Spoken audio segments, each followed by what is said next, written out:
Here we are, guys, we're nearly at the end of the year. 2022 is almost over. But before it ended, I wanted to get one more video out, and the thing is that I was contemplating whether I should do this or not, whether I wanted to do this or not. On one side, I like to keep personal life separate from the YouTube channel, that's just the way it is. Like, sometimes I'll share, you know, if I go on holiday or if it's related to the channel or something like that. But mostly I'd like to keep the two separate from each other. But then on the other side of the spectrum, I feel that I owe an explanation. I owe an explanation as to why I've been so lax with content over, say, the past 4 months or so. And I dare say some people probably thought I was taking the piss because it took so long to sort out. And I can't blame them for that, but I mean, I wish I was taking the piss. I wish this was some sort of elaborate joke, but nah, this is actually real. This is what happened. And I'm gonna, you know, for the sake of brevity, I'll try and keep it as concise as possible, but I do want to, you know, give you guys the full backstory as to what's been happening. So, the first 8 months of 2022 were really good. Really good. I made some of my personal favourite videos that I've ever done on the channel, stuff like my Xenoblade retrospective, the Trails retrospective, the Mysterious Trilogy review, the Ys 5 video, a lot of stuff that I was, you know, I derived a lot of pleasure from actually making and was proud in how they actually turned out. And it seems like you guys enjoyed some of the stuff that was coming out as well, because the channel grew. It grew faster than I ever thought it would. And, you know, that's a really nice feeling, you know, when you enjoy what you're doing so much, and then the added bonus is that other people enjoy it with you as well. You know, that's a really nice feeling. And I was personally hoping that I could kind of ride that wave all the way till the end of the year. However, the last 4 months, so it was the second half of August and then all the way till, say, 2 days ago, were not so good. And one factor in that came down to the tech troubles I was having. So, at the beginning of August, my old system, my old computer that I basically did everything on, started to die. Like, it was getting consistent blue screen, so I gave it a system restore, I formatted the drives, just in case, you know, it was an issue with the OS. No luck there, still getting blue screen, so that indicated a hardware failure. But at this point I was like, you know what, it's 5 years old, I've wanted to upgrade for a while now, so, you know, let's upgrade, let's get all the parts in, and if I buy good enough parts, it'll probably last me another, say, 5 years, or something like that. So it's an investment for the future, and I figured, you know, why not? Let's buy all these parts in. So I get them all, put it all together, and everything's good for 2 days. On the second day, I start getting my first problem. What was happening is that the system was getting intermittent shutdowns, in that basically what was happening was you weren't getting a restart, you weren't getting a blue screen, it was just the system tripping itself and turning off. That was it. And I don't really need to say how annoying that is, because, you know, if you're recording gameplay or something like that, and it suddenly just shuts off, you lose it all. And you lose your save states as well, if there's no autosave. So, yeah, that really sucked.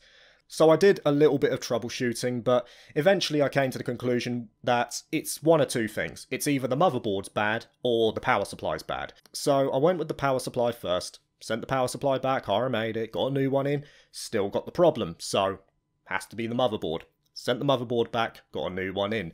Now it's worth noting as well, that when I sent this motherboard back, they sent me back an upgraded version of this particular motherboard. It was a Gigabyte B550 Aorus Pro, I think, Aorus Pro V2, and they sent me the AC version because they didn't have any more of the V2 in stock. So they basically gave me this upgraded version, which only had, I think the only upgrade that was on that board was that it came with Wi-Fi. It had built-in Wi-Fi. That was the only difference. So, new board comes in, it's basically exactly the same, put it all together, and touch wood, that problem was gone, or it seemed to be gone at least. However, from that point I started to get another issue, and that issue persisted until 2 days ago when I got the system back. What was happening is that the system was getting stuck at post. Post is basically where the system is running a diagnostic over your entire PC just to make sure that everything's working correctly, so all your hardware is in correctly, that it's working, that each of the parts is doing what it needs to do, and then, generally speaking, if that's all good, it'll boot up your OS and you get on with your day. Most people don't even realise it happens because it's an instantaneous process that occurs when you turn on your computer. But if there is a problem at post, a debugging light will show on your motherboard saying that there's something wrong in this system, sort it out. So that's what I was getting. I was getting one of these debugging lights coming on. Sometimes it would boot up, not all the time, but sometimes it would. Generally speaking, the issue at post would happen if there was sort of residual power in the system. For example, if I did a restart, it would pretty much always seize up. But if I did it from a zero state, most of the time it would actually boot up. But that's something that I'll come back to in a bit. But basically, I did everything that I could. Everything that I could think of again. I set everything back to default when I could actually get into the BIOS. I reseated everything. I made sure the connections were down. I checked power settings. But eventually I just thought to myself, you know what? I don't have the space. I don't have the parts to test every single thing in there. And frankly, it is beyond my expertise now. So I'll send it off to a specialist, see what they say, and they'll probably find the issue within 2 weeks, maybe something that I completely overlooked. I send it over to them, I tell them pretty much everything that I've done, you know, in terms of, you know, what parts I've checked, what I've done on the system to make sure if, you know, to see if that might be an issue, and they get on and do what they need to do. Within a week, they get back to me and they say that, yeah, I think your motherboard's busted. So I was like, okay, fair enough then. So, RMA it. New motherboard comes in. This is now the third motherboard in the system. So, new motherboard goes in. Still getting the issue. So, there was nothing else in there that could have been causing it except for the CPU. Even though CPUs rarely die, I mean, it probably died because of all of the issues that were happening beforehand with the intermittent shutdowns and obviously the post issues as well. So, there was nothing else in there that it could have been because RAM was already tested, graphics card had already been tested by myself anyway, so we replaced the CPU. RMA'd it, boom, in it goes. Now, at this point there was a lapse in communication because these guys were none the wiser, and I want to say as well that these guys were really good anyway, like I'm not knocking them or anything like that. The issue is that I didn't say to them that the real issues at post mainly happened when there was residual power in the system. So on a restart, on any sort of restart, it would generally always seize up. So what they did is they put everything in, they turned it on from a zero state, and then did their benchmarks, turned it off eventually, and then came back the next day, put it on again, benchmarked it again, and everything was good on their side. So they didn't think to do the restart because I never told them that, so that was my fault. So they give it back to me, plug it in, everything seems good upon the first startup, but I think to myself, you know what, let's give it a restart. Give it a quick restart just to see if that problem is actually gone. Restart it, and boom, post issue, straight away. Same issue, brand new motherboard, brand new CPU, the same model CPU and the same model of motherboard, but they were brand new, and it was still exactly the same issue. And this was the most annoying thing about it, is that there was never a definitive answer to what the problem actually was. It literally seemed like this particular 5800X CPU could not handle or couldn't run with this B550 Aorus Pro motherboard from Gigabyte. For whatever reason, even though it said that it could run it, and we flashed the BIOS as well, it just couldn't run it. I mean, the specialist himself said he had never seen something like this in 35 years of computer building. That's what we were dealing with. And he actually called up Gigabyte just to see, you know, if this particular combination has problems. And they actually said, yeah, people are getting problems where it just seizes up like that.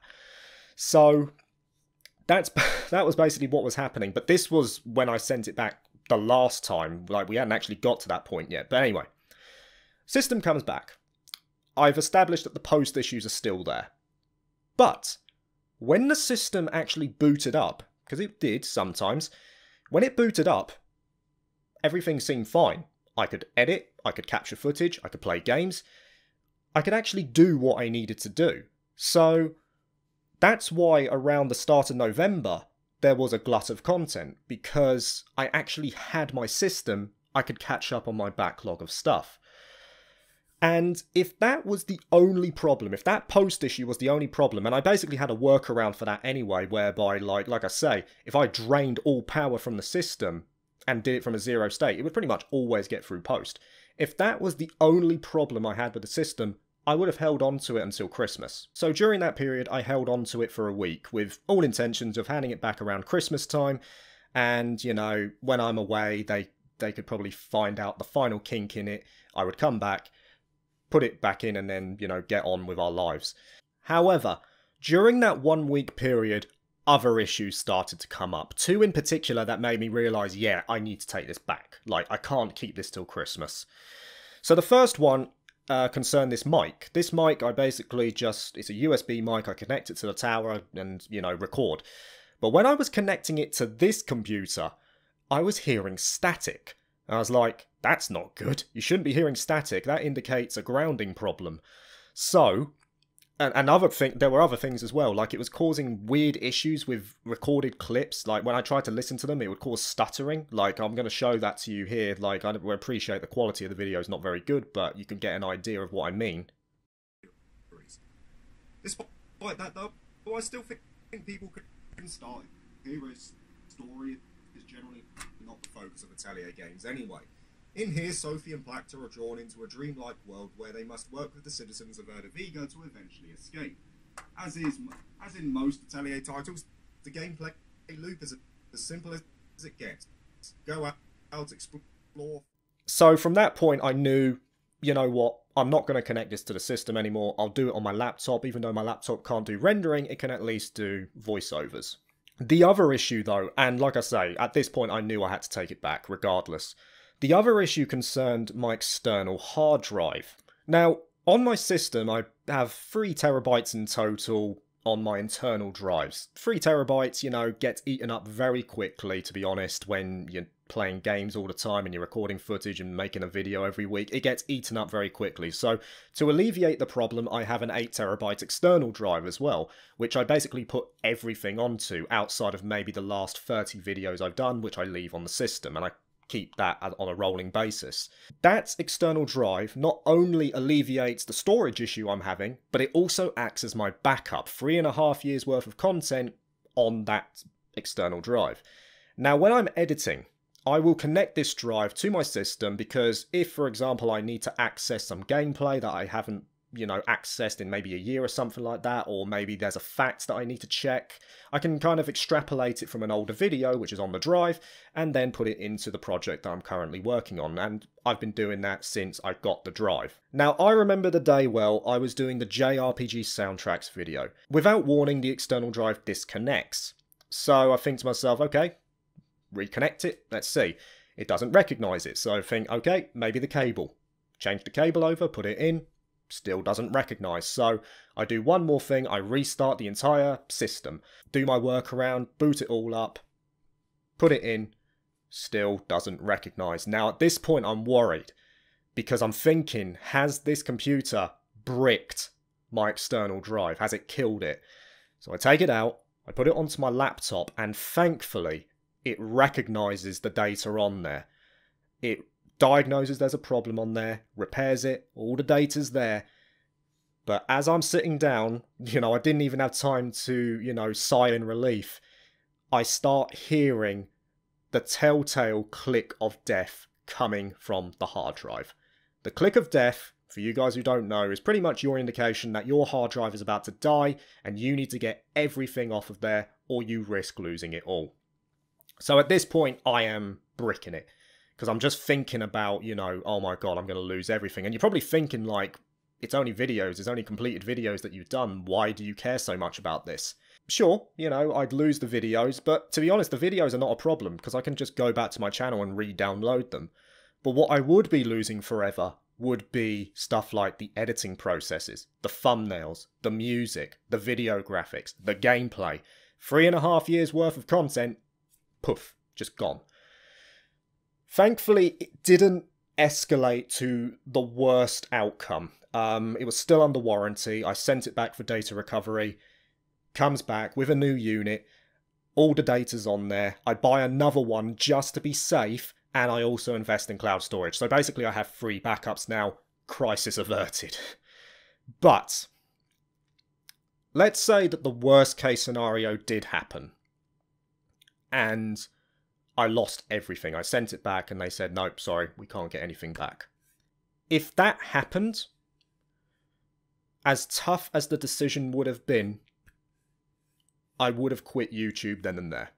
Because for how I was at that point in time, during that period, the drive dying would have been the cherry on top. It would have been the final nail in the coffin for everything that had happened during that period. You know, when your luck's out, your luck's out, and that would have been the final straw for me. And that basically takes us to the next part as to why have I been mostly radio silent for, say, the past month or so. The simple answer is because I had to be, for my own mental well-being. I've said that the tech issues that I was having was one factor as to why this period of 4 months has been bad. That wasn't the only issue, though. I was also having personal problems. And I don't really want to go into specifics because, you know, personal problems are personal problems, but, you know, it was all kind of weighing down, you know, compounding into one big weight on my mind. And this is why it would have been so difficult to actually say goodbye to the channel, to just, you know, leave it all behind. Because I know for a fact that if the personal issues happened, well, the personal issues would have happened anyway, but if I could still make videos during that period, they would not have hit me as hard as they did. Because the channel is a big part of my life. It is now, you know. I always look forward to doing a video on the weekend. It's basically my escape where I have full creative freedom to do whatever I want. And like I say, the added bonus is that people seemingly enjoy it as well. So that's a nice feeling. And when something that you love is taken away from you, and there's nothing you can do about it and you just have to accept it, it's hard. It's, you know, it's kind of like seeing paradise in the distance, but there's a titanium-infused glass pane in front of you that prevents you from reaching it. And, you know, that was one extra weight upon my head at that point in time.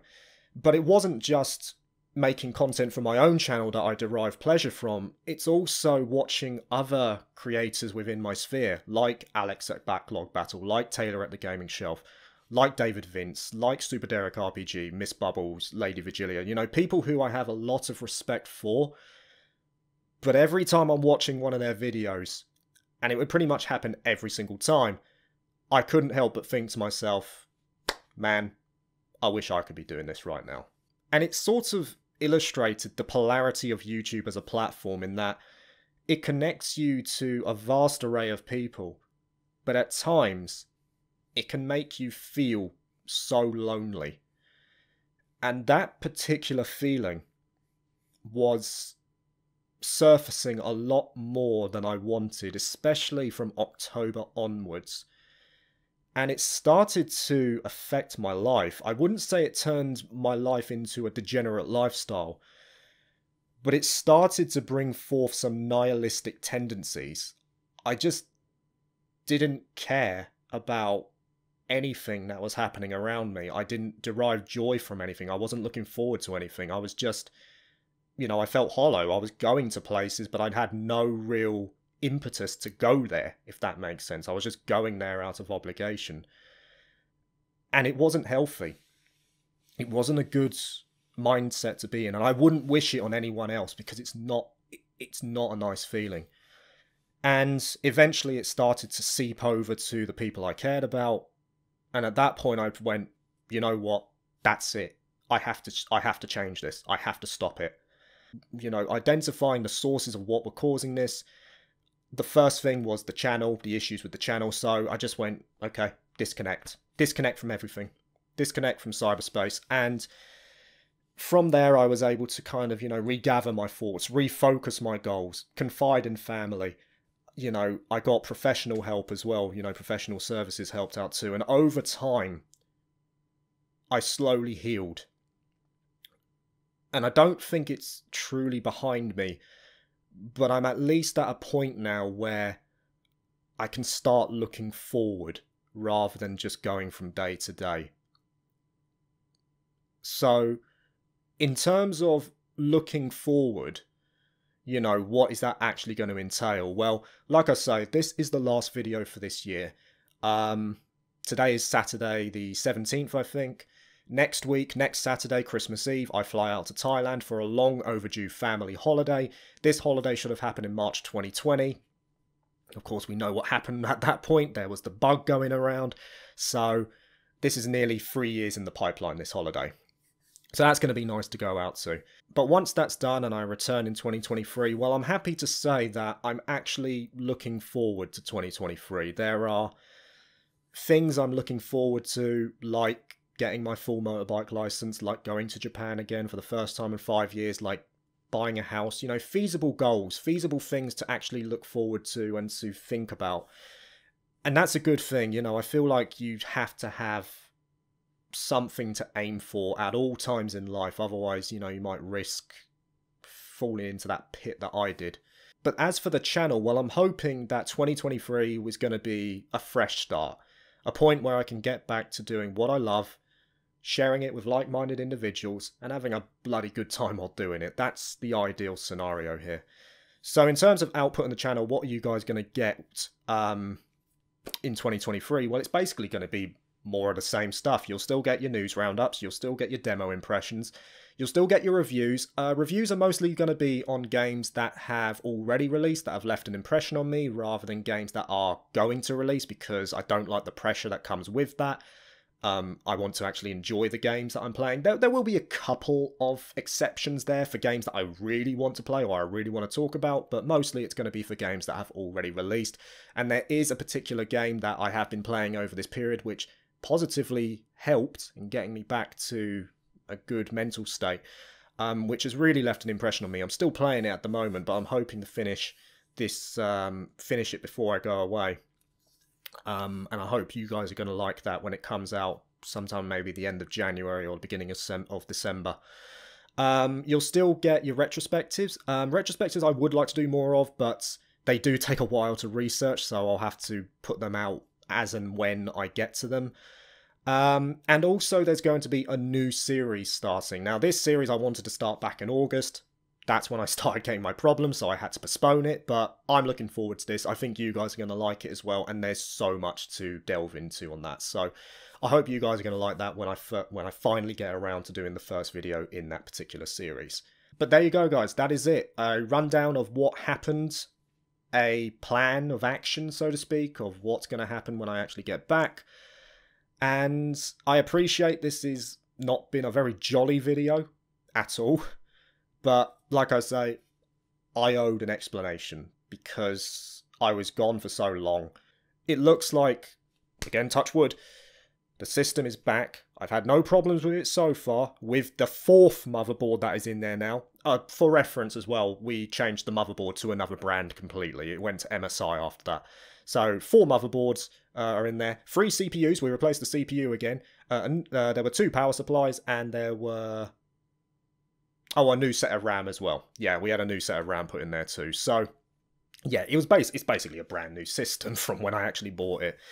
But touch wood, it seems okay now, and I can actually get back to what I need to do. So, I want to also say a thank you to you guys for being very patient with me here, because I appreciate it's just a really stupid situation all around. I appreciate you guys for being patient, for actually, you know, being there on the channel when I have been putting content out and, you know, showing your support. That is nice. I also want to give particular mention to people who reached out to me to see how I was during that period, which was really nice of them. In particular, the director of Pinbox. I'm not going to give his name because I don't know if he really wants to share his name. But the director of Pinbox, you know, halfway through the year when I was really poorly, he sent me a get well soon gift, and during this period he actually offered me a computer. He offered me a computer to do my editing. You know, that's the kind of guy who runs Pinbox. So That's why I will always support that guy, because he's, you know, full of integrity, that man. But anyway, guys, that is it. I wish you guys a Merry Christmas, a Happy New Year. I hope to see you guys for the start of 2023, which promises to be a very cool year in terms of releases that we're going to be getting. Hopefully, we're not going to have a repeat of this, and we can actually just look forward and have a good time while doing it. So, have a good one. I'll see you next year, and peace.